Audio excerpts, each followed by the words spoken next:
the change message the apple when you get older?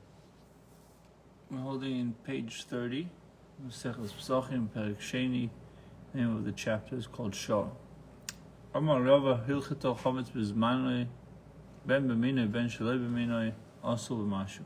What the bottom line, the halacha is Chametz during Pesach, whether it is mixed with permitted foods of its kind or whether with permitted foods not of its kind. So regardless of what is it mixed with, its kind or not its kind, also b'mashu.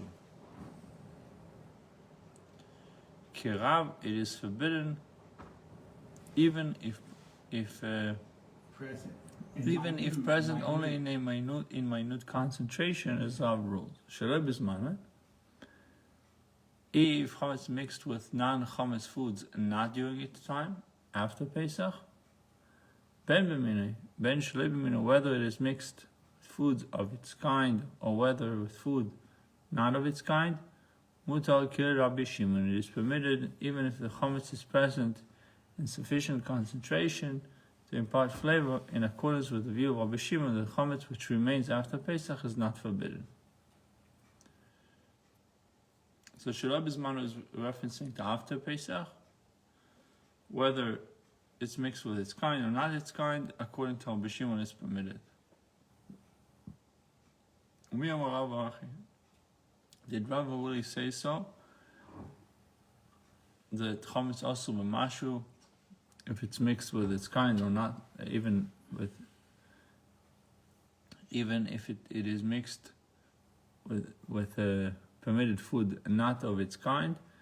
Rabbi Shimon can also call it. So Rabbi Shimon assesses a rabbinic penalty forbidding chametz that is left over Pesach, since the owner has transgressed with it the prohibition, it shall not be seen and shall not be found. The rabbinically forbidden leftover chametz should therefore render forbidden the food with which it is mixed. These things, Rabbi Shimon's penalty apply only to chametz in its pure form. When the chametz is in the form of a mixture, Rabbi Shimon does not forbid it at all. And Rava, in the following, the view of Rabbi Shimon with regard to chametz that remains after Pesach is consistent with his opinion in this matter expressed elsewhere. Rav Nachman would say to us, when the 7 days of Pesach has expired and chametz was therefore permitted, go out and buy leaven of the Gentile soldiers, and it is only in Rabbi Shimon's view that the chametz of a Gentile that remains after Pesach is permitted. Amarav, Gemara presents a dispute regarding earthenware pots that were used for cooked chametz before Pesach.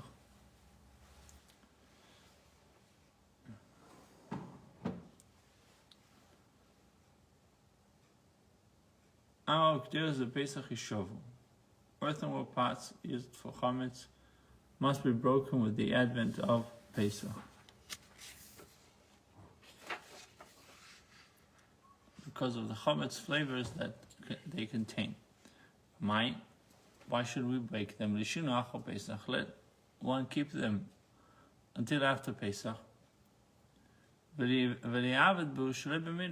prepare with them foods that are not of their kind, which would not become prohibited by the chametz flavors, even according to Rav. Well, it says Gezeira, Rav issues a decree that the pots not be used to cook foods of this similar kind of chametz, also b'minoi, lest people come to prepare with them food that is of its kind. Shmuel says they need not be broken, rather one keeps them until after Pesach. Whereupon he can prepare with them any food, whether of chametz kind or not of its kind. So one opinion says that you have to break them. Right. Why do you have to break them? Maybe he's gonna do. Maybe you will use them. Right. The Gezerah, it says it's less people come to prepare with them food that it's of its kind. According to Shmuel, they need not be broken. Rather, one keeps them until after Pesach, so he's not concerned that people would use it on Pesach. Va'az Shmuel Tamei, Shmuel, consistent with his opinion, as reflected in the following statement, Amar Shmuel anu dem zabnen kande zavine ak nidaichi. Shmuel said to those who sell new pots after Pesach, set the price of your pots in line with a true value. And if not, if you do not, I will announce the old pots are permitted after Pesach in accordance with Rabbi Shimon, who permits post-Pesach mixtures of chametz, so that people will not need to buy a new pot from you. Did they have a selling of the chametz to the goy at the time of the Gemara? I don't think so.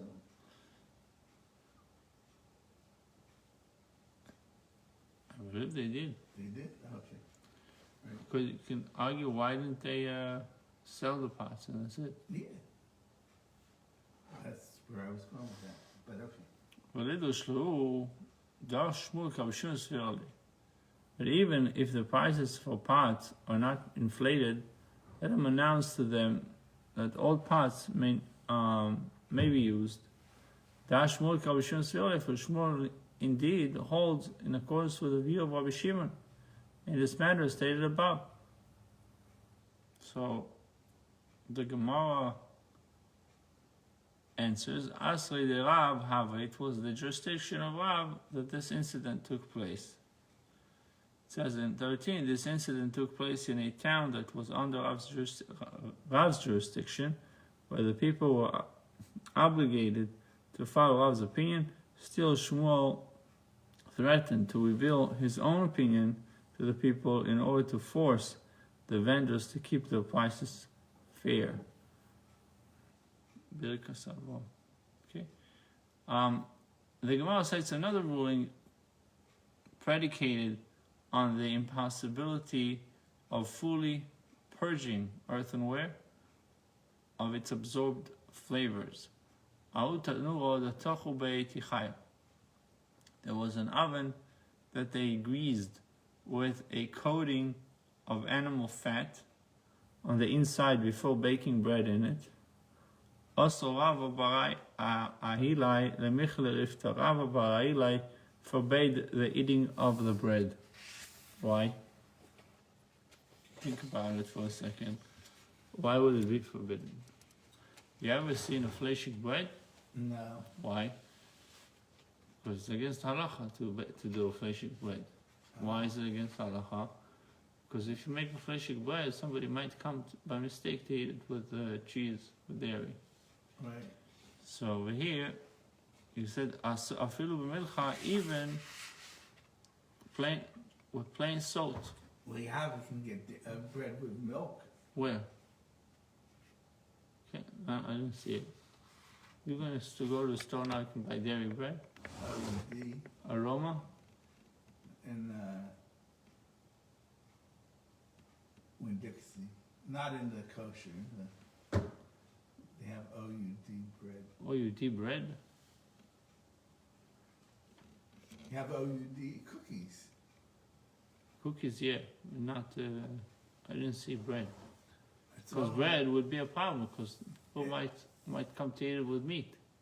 Not I knowing. know you gotta be. I saw it. I see it. It's all the way on the end, in the corner, all the way down. Yeah, it would never be a passes so bread. Not past Israel. Right.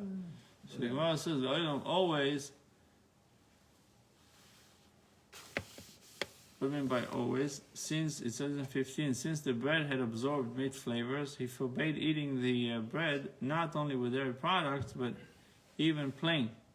Eating plain bread without anything else is called eating it with salt, because it is not customary to eat bread without any salt or relish. So the Gemara answer says, Dilma asilu michle b'chutcha. Last one come to eat it with kutach. Right? So a type of dairy deep for bread. That's the issue. There you go, 17. Yeah, so I said the type of dairy bread. That's a kutach. This is Dairy dip for bread. right. This is similar for the rabbinic prohibition against eating bread containing milk, enacted that someone come to eat it with meat. So that they shouldn't even have that there, the other way. All right. So the Gemara challenges Rabbi Eli's ruling that all breads subsequently baked in this oven are prohibited. Mesivei, they challenged this from the following bite. Ein lo shesesa v'cholo, we may not need dough with milk. And if he did need the entire bread made from the dough, is forbidden. The dough is forbidden, right? That dough, that specific dough is forbidden. It may not be eaten at all, even by itself. Why? Since it might lead to sin. Similarly, we may not grease the bread oven with the fatty tail of a sheep. And if one did grease the oven with it, the entire bread baked in the oven is forbidden until one fires up the oven to burn away the fat. Which implies that if the oven is fired up, at any rate the bread baked in it subsequently is permitted because the meat flavors in the oven are purged through the firing. So he said there is a way to fix that oven. So this is a refutation of Rabbi Menashe, who forbade bread baked in such an oven always, even after the oven is fired up again. So the Gemara concludes, indeed it is a refutation to Rabbi Menashe, because he said that you can't use this oven anymore. And over here we see that there is a way to correct it. So Amale Ravina Ravashi Bechim Echad Yidus of Rabbi Ariloi, but now that the ruling of Rabbi Ariloi has been refuted by force of this baita, from which it has been demonstrated that absorbed flavors can be removed from an oven through firing, this is where they're trying to get to.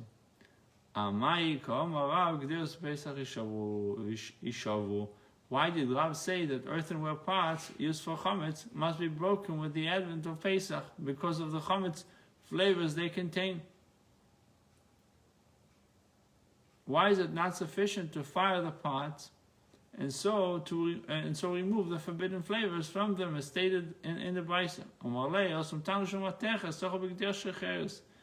Rav interprets the Brisa there as referring to an oven made of metal.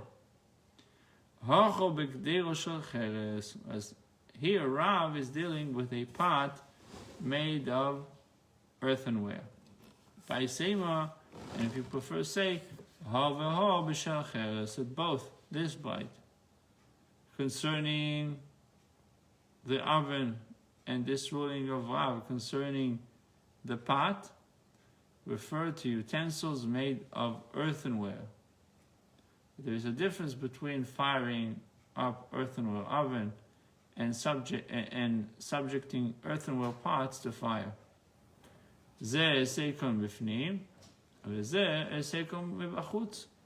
In the case of this one, the firing up is from the inside, whereas in the case of this one, parts, the firing up is done from the outside.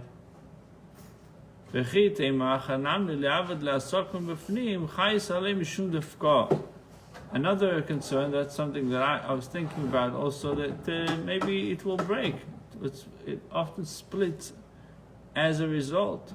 It says, and if you will say in response that here, in the case of pots, right, usually you fire it up from the outside. Right. But in this case, let one make the firing up from the inside of the pot and purge it in that way.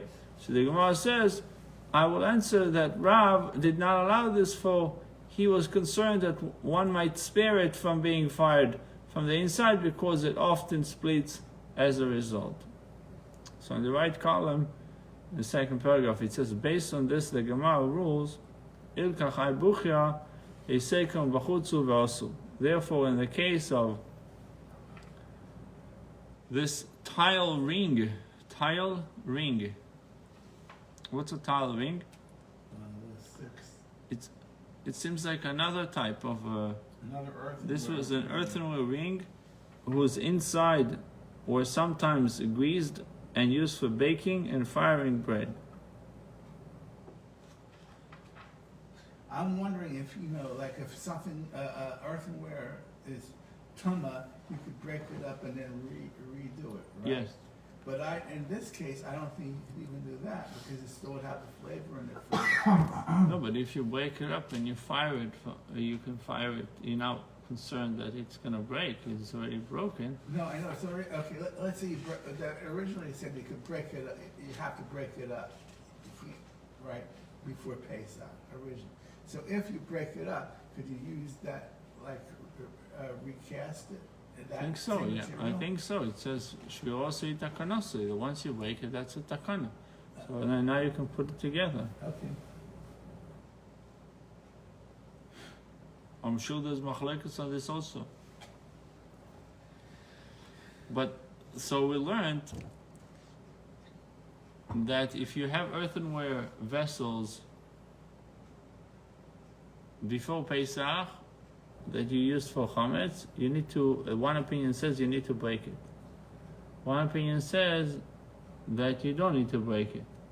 The opinion says that you need to break it, saying that it's, they have a concern that you might cook it, you might use it on Pesach with its own kind, and therefore the flavors that are in the earthenware will come out and will mix with Pesach, or food on Pesach.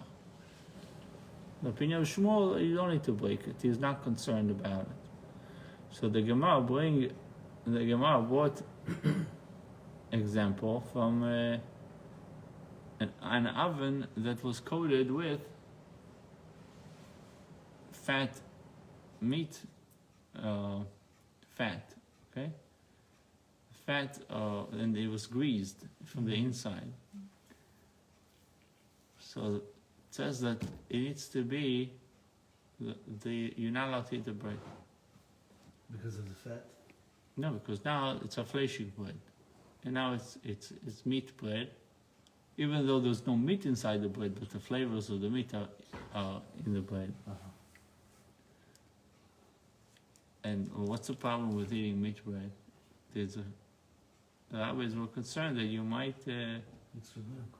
eat it with dairy. Mm-hmm. And the same thing with eating bread that was mixed with milk. So it's a dairy bread.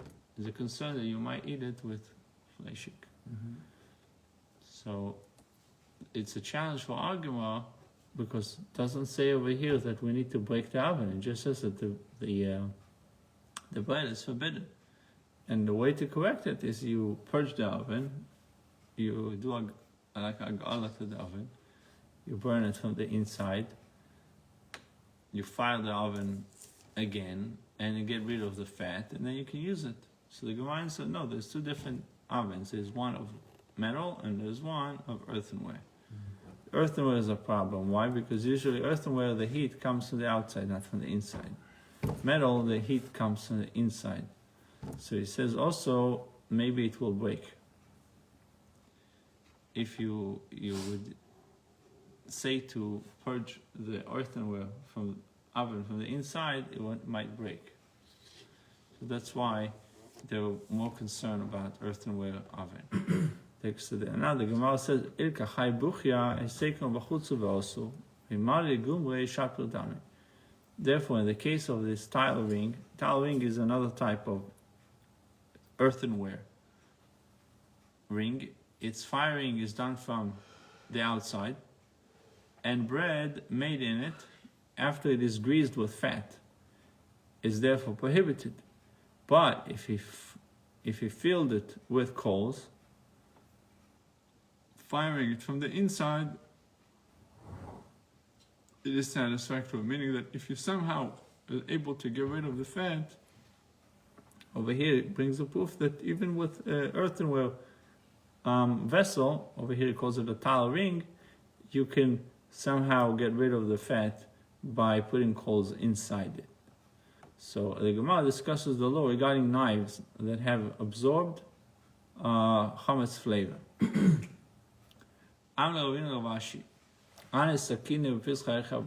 What should I do with knives that absorbed chametz? We make new ones for Pesach. It says you can do it, fine, but what about but if we can't do it, it's not possible for us to make special knives for Pesach.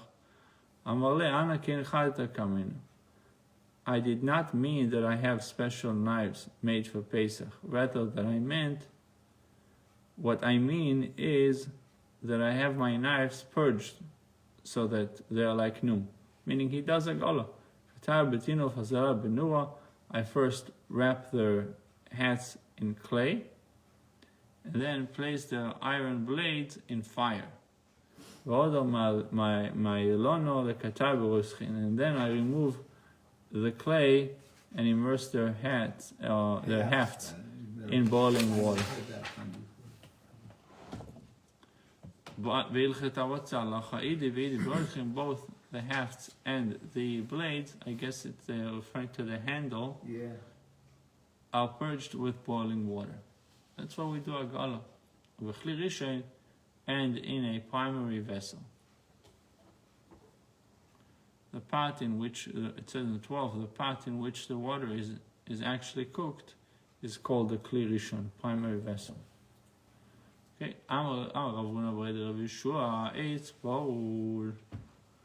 in the case of a wooden mixing spoon,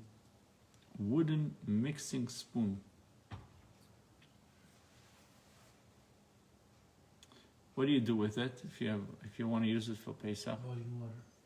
So it says Magilo b'roischin, one purge it in boiling water, Kli Rishon, also in the first Kli in primary vessel. Because he holds that in the manner that it absorbs the flavor, so does it expel it. The same way it gets the flavor in, the same way it would get it out. These glazed vessels that were used for chametz. What is the law regarding using them on Pesach?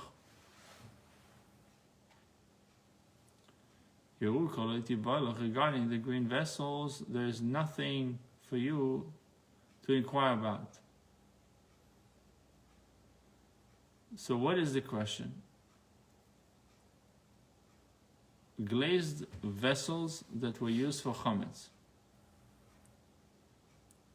Glazed with what? It says in 16, these are earthenware vessels glazed with molten lead.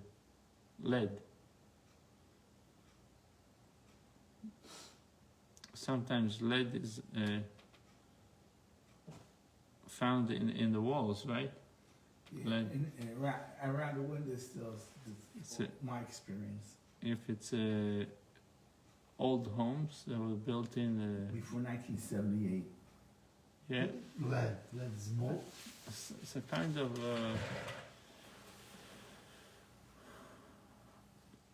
you know, if you ever saw soldering, soldering is like if you want to put two metals together. They use lead. Okay. Yeah, you get this. They use lead to connect it. You warm it up, you heat it up, and then put it together. You seal. It's a seal also. Okay. So what keeps the chair together? This. Lead. When you sell a house, you have to sign that it's no lead in the house. Yeah. The house was built before 1978. So in this case, the glazed vessels that were used for chametz, it says in 16 that they were glazed with molten lead. It was melted. Can we use it on Pesach? The green vessels, there is nothing for you to inquire about. Regarding the green vessels, there is nothing for you to inquire about. What are these green vessels? We'll see, for they are forbidden. They're certainly forbidden for use on Pesach. It says in 18, the green vessels are made from clay that has a high alum content. You saw it? Yeah. Which is It's another thing. arsid, and makes the clay particular. Arsenic. It says over here, acrid, Acrid. acrid, acrid, acrid, and makes the clay particularly absorbent. Such clay will surely absorb through the lead coating.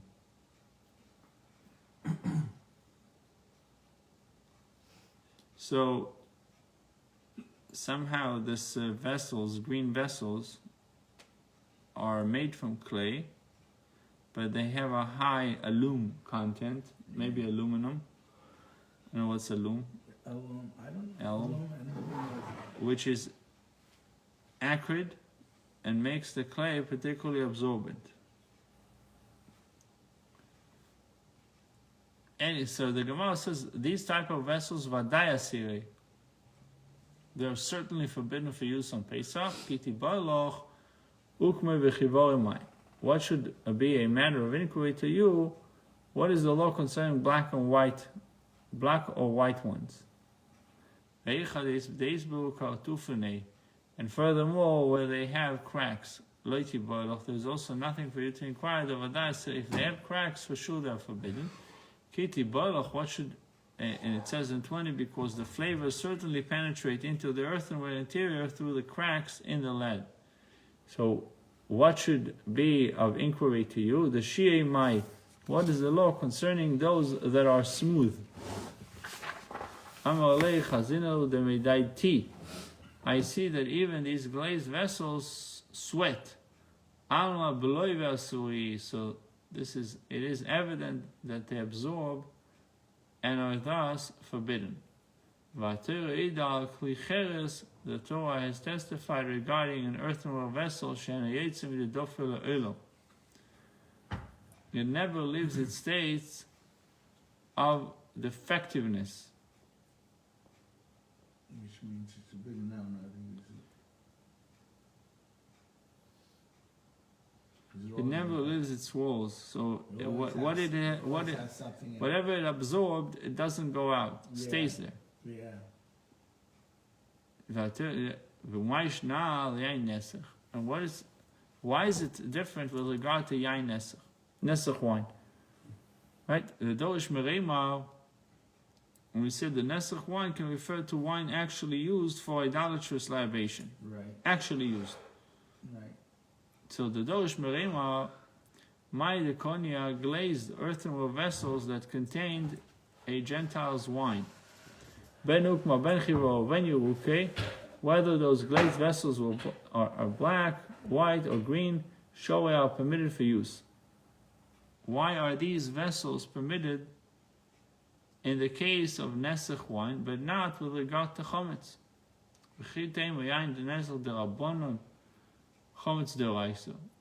If you will answer me that the distinction lies in the fact that nesach wine is forbidden only under rabbinic law, chometz is forbidden under biblical law. Therefore, the rabbis were more lenient with regard to nesach wine, called the sakun rabon ken deoraisa takun.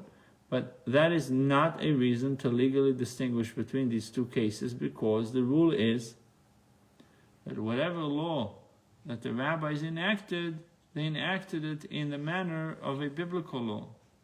It says 24, the rabbis decided that their enactment are to be governed by the same set of rules as those governing biblical law. In our case, this meant that if the use of earthenware vessel that had absorbed a biblically prohibited substance is forbidden, out of concern that the flavors might be released into the food that one now wishes to place in it. And the same restriction would apply if rabbinically forbidden substance had been absorbed by the vessel. So, in other words, the Gemara says that this is not a good answer. This is rabbinical and this is biblical, because the rabbis enacted the laws with the same. But that is not a reason legally to distinguish between the two cases, because the rule is that whatever law that the rabbis enacted, they enacted it in the manner of a biblical law. So why do you make a difference? What's the distinction between yain nesach and chametz? So no, the difference is the usage of this vessel used for chametz is with hot things, whereas the usage of this vessel used for nesach wine is with cold things. Amar Rav, Amar Rashi, Amar Rashi, Amar Shmuel.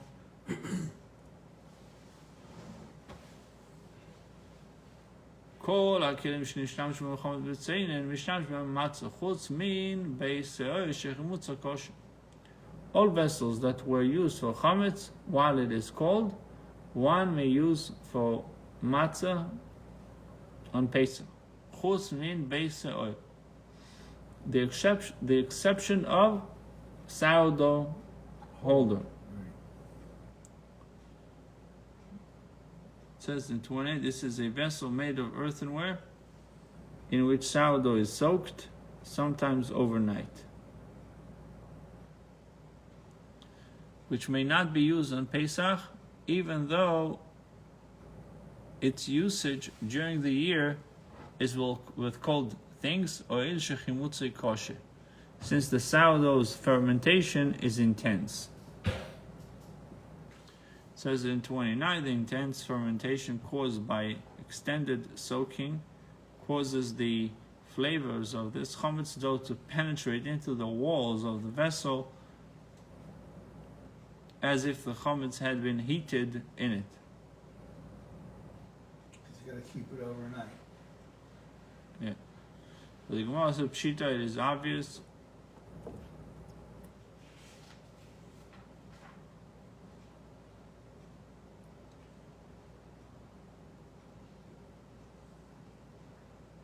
Amar Rav Ashi, Beis Charoises, and a sharp condiment holder is like the sourdough holder whose fermentation is intense. The condiment holder too may not be used on Pesach. These mechozoyin needing troughs. Since they are used constantly to knead sourdough in them, and people keep the sourdough in them for extended periods, are like the sourdough holder whose fermentation is intense. The mechozoya kneading troughs too may not be used on Pesach. Also, Pshita, it is obvious that the mechozoya kneading troughs, which is identical in usage to the sourdough holder, has the same law. Why did Rava have to specify this? Well, the Tema, had Rava not specified this ruling, you might have said, since the mechozoya needing troughs are wide, the air circulates in them, and they therefore do not absorb the chometz flavor. Kamashmal, and therefore Rava necessarily informs us that they may not be used on Pesach. Following Mishnah elaborates on the ruling of the previous Mishnah, that the status of chametz after Pesach depends on whether it was owned by a Jew or by a Gentile during Pesach, and discuss a particular case. Nochri she'ilvais Yisrael chametzoi achar Pesach mutar bano. Yisrael she'ilvais nochri al chemtzoi achar Pesach osur bano. A Gentile who lent a Jew money before Pesach on the assurance of the Jew's chametz. So the guy gave you money, and the collateral was your chametz. So the law is that after Pesach, the chametz is permitted for benefit. That's what we. But if it's the other way around, the Jew lent money to a Gentile before Pesach, and the assurance of the Gentile's chametz, so the law is that after Pesach, the chametz is forbidden for benefit. So it's there's no collateral. So we see. Because it was he got an offer from his own. No, so from the chametz. No, what we see from it. The boy's chametz. He You got can't from- eat. Right. No, but what we really see from this is that when you hold on to a collateral, it's considered like it's yours. But you can't So eat. when the Jew borrowed money and he gave the chametz to the goy, This case, the chametz is like belonged to the goy. And therefore, after Pesach, and he gives them back the chametz, it's not a problem. but the second case is a problem. The second case, the chametz was in the possession of a Jew on Pesach, and this collateral is like his. Let's see what the Gemara is going to say about this. Itmar Baal Choiv, regarding a creditor who holds a mortgage on a borrower's property. Abaye Omar Lemifro Goive. Rava Omar Mekanu Labo Goive. So regarding a creditor who holds a mortgage on a borrower's property. Okay, so he has, what's his collateral? The property. Like all the mortgages. Abaye Omar Lemifro Goive. If the borrower defaults on the debt, the creditor collects the property retroactively from the time of the loan.